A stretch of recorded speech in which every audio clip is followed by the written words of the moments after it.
नमस्कार मेरी YouTube family. मेरे पास एक दो मैसेज आए थे कि भैया क्वेश्चन सोल्व नहीं होते हैं। ठीक है कि मतलब बहुत बार नोट्स वगैरह भी पढ़ लिए, ठीक है, लगता भी है कि हाँ सब कुछ आ रहा है, लेकिन फिर भी क्वेश्चन सोल्व नहीं हो रहे। तो भाई उसके लिए मैं आज आज अपनी छोटी सी वीडियो है, वैसे थोड़ा सा यूनिट एंड डायमेंशन का बताऊंगा। ठीक है, जिससे क्या यूनिट एंड डायमेंशन के क्वेश्चन आपके थोड़े से क्या है कि मतलब आपको सोचना आ जाएगा। ठीक, क्योंकि ज्यादातर क्या है कि सिर्फ यूनिट एंड डायमेंशन में अपने को बता दिया जाता है कि ऐसे ऐसे होता है, लेकिन अपने को क्या है एक फील नहीं आ पाता है। ठीक है, तो अपने बिल्कुल नॉर्मल एग्जांपल लेंगे, जो अपने दैनिक जीवन के एग्जांपल है वो लेकर आपको मैं यूनिट एंड डायमेंशन बताऊंगा, और साथ में ये भी बताऊंगा कि क्वेश्चंस जो है वो कैसे सोल्व करने हैं, फिजिक्स को कैसे अप्रोच करना है। ठीक है, तो भाई अपने स्टार्ट करते हैं। सबसे पहले यूनिट एंड डायमेंशन का स्टार्ट करते हैं। देखो यूनिट क्या बताती है अपने को। देखो कोई भी क्वांटिटी होती है ना, कोई भी क्वांटिटी होती है, उसके पास में कितनी चीजें होती हैं? उसके पास में तीन चीजें हो सकती हैं। तीन चीजें हो सकती है, वरना दो तो पक्की होंगी। पहला है मैग्नीट्यूड। क्या है? मैग्नीट्यूड। दूसरा है यूनिट, और तीसरी उसके पास में डायरेक्शन हो सकती है। ठीक, डायरेक्शन हो सकती है, जिससे अपने कहते हैं कि भी वेक्टर और स्केलर क्वांटिटी अपने बनाते हैं, यानी कि सदिश और अदिश बनाते हैं। ठीक है, वो अपना खैर मैटर अलग है। अभी अपने बात करेंगे सिर्फ मैग्नीट्यूड और यूनिट की। ठीक, देखो कि अगर मैं यहां पर लिखूं कि 50 और यहां पर लिखूं 50, अगर मैं आपसे पूछूं कि इन दोनों में से मास कौन सा है और लेंथ कौन सी है, तो क्या आप बता पाओगे? नहीं बता पाओगे, नहीं बता पाओगे। लेकिन अगर मैं यहां पे लिख दूं केजी और यहां लिख दूं मीटर, अब अगर मैं पूछूं कि इसमें से कौन सा मास और कौन सी लेंथ है, तो आप बता दोगे कि ये मास है और ये लेंथ है। ये मास और लेंथ आपको किसने बताया? किसने बताया कि ये मास है और ये लेंथ है? आपको बताया यूनिट ने। ठीक, तो यूनिट क्या करती है? अपने को ये चीज बताने में हेल्प करती है कि भाई क्वांटिटी कौन सी है। ठीक, इसी तरीके से अगर मैं यहां पे लिखूं कि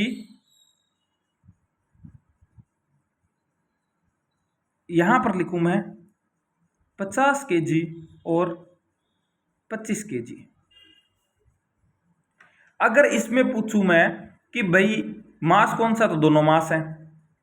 अगर मैं कहूं कि दोनों में से कौन सी क्वांटिटी कम है और कौन सी ज्यादा है, किसकी मात्रा कम है किसकी मात्रा ज्यादा है, तो आप क्या कहोगे कि भाई ये 50 वाला ज्यादा है और 25 वाला कम है।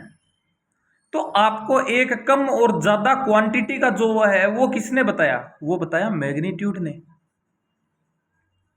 किसने बताया? मैग्नीट्यूड ने। तो मैग्नीट्यूड अपने को क्या बताएगा? मैग्नीट्यूड बताएगा अपने को कि कितनी क्वांटिटी है या कितना उसका इफेक्ट कितना है। सिंपल सी बात है, 50 का इफेक्ट ज्यादा होगा और 25 का इफेक्ट कम होगा। ठीक, और यूनिट अपने को क्या बताती है कि कौन सी क्वांटिटी है।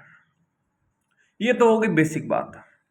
अब बात यह है कि जैसे अपने को पूछ लेता है कि भैया एक इक्वेशन दे देता है। सबसे ज्यादा प्रॉब्लम यूनिट एंड डायमेंशन में इसी इक्वेशन में आती है कि अपने को एक इक्वेशन दे देगा और बोलेगा बताओ कि इसकी क्या, इसकी यूनिट क्या है, इसकी यूनिट क्या है, इसकी यूनिट क्या है। तो मैं आपको ना सबसे पहले एक पॉइंट बताता हूं। जुड़ने वाले और घटने वाले, इनकी यूनिट हमेशा सेम होगी। अगर यूनिट सेम होगी तो डायमेंशन भी सेम होगी। कैसे भाई? सुना तो हमने भी है, ये पढ़ा भी है, लिखा भी हुआ है नोट्स में, लेकिन समझ में नहीं आ रहा। कोई बात नहीं, देखो अगर मैं आपको कहूं कि आप 50 केजी प्लस 3 मीटर कर दो, तो फाइनल आंसर क्या आएगा आपके पास में? कोई सेंस ही नहीं है बन रहा, क्योंकि मेरे को पता है कि मैं मास के अंदर मास को जोड़ सकता हूं और लेंथ के अंदर लेंथ को ही जोड़ सकता हूं। मैं मास के अंदर मास को और लेंथ के अंदर लेंथ को ही जोड़ सकता हूं। जैसे कि यहां पे मैंने लिया 50 kg प्लस 3 kg। अब आपको मैं अगर पूछूं तो आप कहोगे कि 53 kg हो गया। ठीक, इसका मतलब ये है कि अगर मेरे को घटाना है या जोड़ना है तो मेरे क्या होने चाहिए, मेरे जो दोनों क्वांटिटीज हैं उनकी यूनिट सेम होनी चाहिए। अरे सिंपल सी बात है ना कि मार्केट में चीनी लेने जाते हैं, पहले 5 kg चीनी ली, उसके बाद में अपने को 5 kg और लेनी है, तो अपने उसको क्या कहेंगे, मास के अंदर ही तो मास ऐड करवाएंगे। ऐसा थोड़ी है कि मास के अंदर लेंथ ऐड करवा लेंगे, ऐड होगा ही नहीं ना। कि ऐड होने के लिए क्या होनी चाहिए, यूनिट क्या होनी चाहिए, सेम होनी चाहिए, क्योंकि मास के अंदर मास ही ऐड होगा और लेंथ के अंदर लेंथ ऐड होगी, फोर्स के अंदर फोर्स ऐड होगा। ठीक, तो इसका मतलब अगर कुछ ऐसा लिखा है Q plus P equals to X, इसका मतलब ये है कि Q की और P की दोनों की यूनिट सेम है, और ये दोनों अगर जुड़ेंगे तो एक नई क्वांटिटी नहीं बनेगी। ऐसा नहीं है कि क्वांटिटी नहीं बन जाएगी, क्वांटिटी तो वही बनेगी, यानी यूनिट तो वही रहेगी, लेकिन बस उसका मैग्नीट्यूड चेंज हो जाएगा। जैसे कि ये वैसा ही है कि 50 kg plus 3 kg equals to 53 kg। ये देखो, तो फाइनल का क्या हुआ, मैग्नीट्यूड चेंज हो गया लेकिन यूनिट वही रहेगी, क्योंकि अगर मास के अंदर मास जोड़ेंगे तो अपने को मास ही मिलेगा, लेंथ के अंदर अगर लेंथ जोड़ेंगे तो लेंथ ही मिलेगी। और ऐसा सेम केस किसके लिए होगा, माइनस के लिए भी होगा, कि जितना अपने माइनस करेंगे, ठीक है, तो वो क्या होगा कि मतलब माइनस करने के लिए भी अपने पास में क्या होना चाहिए, अपने पास में सेम क्वांटिटी होनी चाहिए। जैसे कि अगर मैं बात करूं कि भाई मैं 50 kg में से -3 मीटर नहीं कर सकता। ठीक, तो ये हो गया, लेकिन हाँ मल्टीप्लिकेशन और डिवाइडेशन में हो सकता है। ठीक है, वहां पर यूनिट्स अलग हो सकती है। जैसे कि डेंसिटी ले लो, मास अपॉन में वॉल्यूम होता है, तो मास की क्या होगा, केजी के अंदर होता है, और वॉल्यूम किस में होता है, मीटर क्यूब में होता है। तो यहां तो यूनिट अलग अलग हैं, तो ये तो हो सकता है, लेकिन ये नहीं हो सकता। मल्टीप्लिकेशन में भी हो सकता है, यही सेम एग्जांपल ले लो, mass equals to D D into V, यानी कि डेंसिटी इंटू वॉल्यूम। तो ये देखो दोनों की यूनिट अलग अलग है, तो ये भी हो सकता है, लेकिन ये कभी नहीं होगा, माइनस और प्लस का कभी नहीं होगा। ठीक, एक चीज तो ये आ गई। दूसरी जो सबसे बढ़िया जो चीज अपने को याद रखनी है, देखो कि कोई भी क्वांटिटी होती है, उसकी जो पावर होती है, पावर जो होती है, पावर जो होगी पावर जो होगी वो हमेशा यूनिटलेस होगी, हमेशा क्या होगी, यूनिटलेस होगी। पावर क्या होगी, हमेशा ही यूनिटलेस होगी। जैसे कि आपके पास में ए की power small a by T आ गया, सिंपल सी बात है कि इस पूरे की क्या होगी, ये क्या होगी, यूनिटलेस होगी, यूनिटलेस होगी, यूनिटलेस होगी। तो मैं ऐसे कह सकता हूं कि a by T equals to क्या रहेगा, यूनिटलेस हो गया, यानी ये आपस में कटेंगे। अब t की यूनिट क्या आता है, टाइम t, और a की क्या करनी पड़ेगी अपने को, a को की भी तो t करनी पड़ेगी, तभी तो t से t कैंसिल आउट होके यूनिटलेस आएगा। तो पावर क्या होगी, हमेशा ही यूनिटलेस होगी। एग्जाम्पल लेते हैं अपने अब एक दो इसके, बस ये दो चीजें ध्यान रखना, आपके लगभग क्वेश्चन बन जाएंगे इससे, जो इक्वेशन वाले होते हैं लगभग क्वेश्चन बन जाएंगे। जैसे कि मैं एग्जांपल लेता हूं,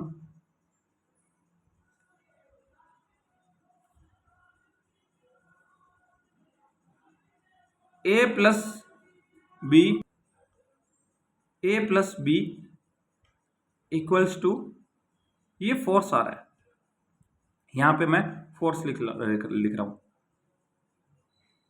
ठीक है, यहां पे मैं फोर्स लिख रहा हूं। इसका मतलब क्या है कि अगर फाइनल अपने को फोर्स मिला है तो इसका मतलब ये भी फोर्स होगा और ये भी फोर्स होगा, क्योंकि दोनों आपस में जुड़ रहे हैं। इसी तरीके से अगर मैं कोई कुछ भी लिखता हूं कि pressure equals to A alpha plus beta B, ये इक्वेशन है। ठीक है, और ए की जो यूनिट है वो आ गई आपके पास में क्या, यहां मैं कहता हूं ए तुम्हारा यूनिटलेस है, ए और बी जो है इसको बीटा बी करते हैं, बीटा बी बीटा करते हैं, ठीक है। ए और बी जो है आपका वो क्या है, यूनिटलेस है, ठीक है। तो सिंपल सी बात है कि अगर ये यूनिटलेस है तो ये इसका क्या होगा, प्रेशर के इक्वल रहेगी। और अगर बी यूनिटलेस है तो सिंपल सी बात है कि ये आपस में भी इक्वल रहेंगे, ये भी आपस में इक्वल रहेंगे, और यानी तीनों एक दूसरे के क्या रहेंगे, इक्वल रहेंगे। इसी तरीके से अगर मैं कहता हूं कि मैंने A by T plus B by M कर दिया, ए और बी की यूनिट बतानी है मेरे को, तो सिंपल से बात है, मेरे को पता है कि भाई इन दोनों की सेम होगी यूनिट, क्योंकि इसमें ये अगर जुड़ रहा है तो इसका मतलब दोनों सेम होगी। और मेरे को पता है पावर हमेशा क्या होती है, यूनिटलेस होती है, इसका मतलब ये भी पूरा यूनिटलेस होगा और ये भी पूरा यूनिटलेस होगा, ठीक। तो यूनिटलेस होगा तो इसके नीचे क्या है, ए बाई टी है इक्वल्स टू 0 है, या मैं कहता हूं कि 1 है यूनिटलेस, ठीक है। तो ये क्या हो जाएगा, ए की पावर भी क्या हो जाएगी, टी के इक्वल हो जाएगी, तो टी से टी कैंसिल हो जाएगा, ये बढ़ जाएगा, और ये एम है तो एम से एम आ जाएगा, यानी ए की क्या हो जाएगी, टी हो जाएगी, और बी की क्या हो जाएगी, एम हो जाएगी। इस तरीके से निकालना है। बस ये जो दो चीजें आपने ध्यान रख ली तो आपके यूनिट एंड डायमेंशन के इक्वेशन वाले सारे क्वेश्चन हो जाएंगे। अब बात करते हैं अपने कि भाई क्वेश्चन सोल्व नहीं होते हैं, पढ़ लिया आपने लेकिन सोल्व नहीं होते क्वेश्चन। देखो कि मैं जो तरीका यूज करता था, फिजिक्स मैंने सुधारी, मेरे को भी कुछ नहीं आता था, वेक्टर भी नहीं आता था मेरे को फिजिक्स में। मैंने अपनी फिजिक्स सुधारी, कैसे सुधारी, मैंने हर चैप्टर का सबसे पहले तो इंपॉर्टेंट है आपके लिए कि आप एक सीक्वेंस बनाओ, चैप्टर्स का सीक्वेंस बनाओ, क्योंकि सीक्वेंस से नहीं करोगे फिजिक्स तो कुछ समझ में नहीं आएगा। सबसे पहले आपको बेसिक मैथमेटिक्स आनी चाहिए, ठीक है, सबसे पहले बेसिक मैथमेटिक्स आनी चाहिए, उसके बाद में आपको वेक्टर आना चाहिए, वेक्टर आना चाहिए, फिर आपको 1D, 1D के बाद में 2D, 2D के बाद में एनएलएम, एनएलएम के बाद में आपको आना चाहिए work energy power, work energy power के बाद में रोटेशनल, रोटेशनल, रोटेशनल के बाद में आप एसएचएम, एसएचएम और वेव दोनों में से कुछ भी कर सकते हो, लेकिन एसएचएम पहले करना चाहिए। एसएचएम पहले कर लेते हो तो वेव के अंदर काफी हेल्प हो जाती है, फेजर वगैरह के अंदर, क्योंकि काफी जो क्वेश्चन है वो फेजर से हो जाते हैं, वेव के भी, ठीक है। ऐसे चलना चाहिए आपको, ये सीक्वेंस रहता है, ठीक। तो इस पहली बात तो सीक्वेंस से चलना है। दूसरा क्या है कि जो मैं तरीका फॉलो करता था, मेरे को मैं हर चैप्टर को 3 स्टेप में कंप्लीट करता था। सबसे पहले तो हैंड रिटन नोट्स बनाओ भाई, खुद के नोट्स बनाओ, दूसरे के नोट्स बना, दूसरे के जो पीडीएफ मिलती है या जो भी है उसको छोड़ दो, खुद के नोट्स बनाओ अपने हाथ से, ठीक। अपने हाथ से नोट्स बनाओ, और उनको क्या है कि एक बार बार बार क्लास लेने की जरूरत नहीं होती है, आपने एक बार क्लास ले ली बहुत है, अगर आपको अच्छे से आ गया तो बहुत सही है, ठीक है। अच्छे से का मतलब कि 80% या 70% ही आएगा आपको, इससे ज्यादा नहीं आएगा समझ में, ठीक। 70 से 80% आ गया, बाकी जो 20% बचा है ना, 20 से 30% बचा है, वो आता है आपको क्वेश्चन से या सेल्फ एनालिसिस से। तो पहले नोट्स बना लिए, उसके बाद में सबसे पहले तो सेल्फ एनालिसिस, यानी खुद से पढ़ो, खुद से समझ के पढ़ो, टाइम लगेगा, खुद से पढ़ना है, समझ के पढ़ना है कि अगर ऐसा हुआ है तो क्यों हुआ है। और जितने भी बुक मतलब जो तुम्हारे नोटबुक के क्वेश्चंस हैं उनको आपको अच्छे से निकालना है, सोल्व करना है, बिना देखे सोल्व करना है, ठीक। दूसरा क्या करना है कि जब ये हो गया उसके बाद में आपको क्या करना है कि जैसे मैं करता था, ठीक है, मैं कोई भी बुक वगैरह नहीं उठाता, ठीक है। एक रेफरेंस बुक उठा सकते हो, जैसे कि मैं प्रमोशन नहीं करूंगा कोई भी चीज का, है ना, लेकिन मेरे को अच्छा लगता है जो एलन जो है उसका जो मॉड्यूल था वो मैं सोल्व करा, ठीक है। उसके अंदर टाइप्स, मिनिमम क्वेश्चन के अंदर आपको टाइप्स ऑफ क्वेश्चन मिल जाते हैं, तो एक तो वो निकाल लिया क्योंकि मेरे को प्रैक्टिस की जरूरत थी। और अगर आपकी स्पीड अच्छी है तो ये भी नहीं करो, बस आप 3 अलग अलग कोचिंग के, कोई भी 3 अलग अलग कोचिंग ले लो, ठीक है, उनका उस टॉपिक का, जैसे कि मैंने वेक्टर पढ़ा तो वेक्टर का क्या करो कि वेक्टर के 3 टेस्ट पेपर उठा लो जिसके अंदर सिर्फ वेक्टर आया हो, यानी कि 150 क्वेश्चन। 150 क्वेश्चन हो गए क्योंकि 50 आते हैं, तो 3 कोचिंग के अगर आप निकालोगे तो आपको क्या हो जाएगा, 50-50-50। इसमें फायदा ये होगा कि एक तो आपको सिमिलर क्वेश्चन नहीं मिलेंगे, क्योंकि पेपर के अंदर अगर डाल रहा है टीचर तो टीचर की यही कोशिश रहती है कि मैं हर टाइप का क्वेश्चन डाल दूं, ठीक है। और टीचर को सब पता रहता है कि कौन सी बुक में कौन सा क्वेश्चन है और कौन सा एनसीईआरटी का क्वेश्चन है। तो उसके अंदर तुमको अगर अच्छा पेपर बनाएगा कोई टीचर, तो वो एनसीईआरटी के पीवाईक्यू अलग अलग बुक्स के क्वेश्चन ये सब उसके अंदर डालेगा। तो ये आपके 150 टाइप के क्वेश्चन तैयार होंगे, और इसके अलावा कोई क्वेश्चन नहीं बनेगा। एक चैप्टर में इतनी टाइप के क्वेश्चन बनते हैं, ठीक है।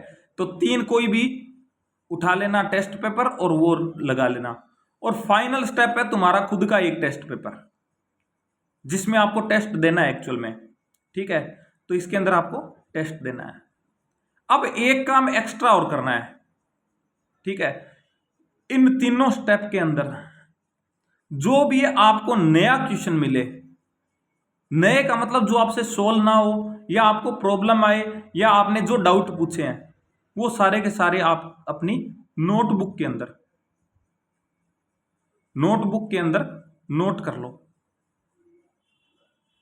ठीक। नोटबुक के अंदर नोट कर लो, और जितनी बार आप पढ़ोगे ना उतनी बार ये क्वेश्चंस निकलेंगे, ठीक है। और जब भी नया क्वेश्चन मिले नया क्वेश्चन उसमें ऐड कर लो।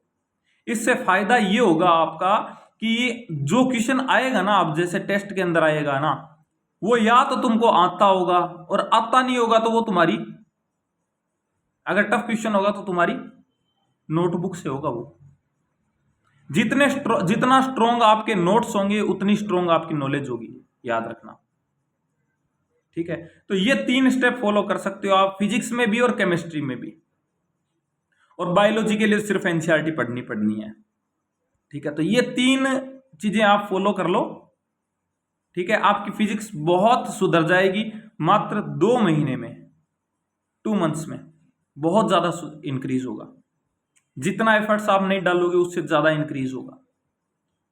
तो भाई आज के लिए इतना ही, मिलते हैं नेक्स्ट वीडियो में। उम्मीद करता हूं आपका दिन शुभ हो।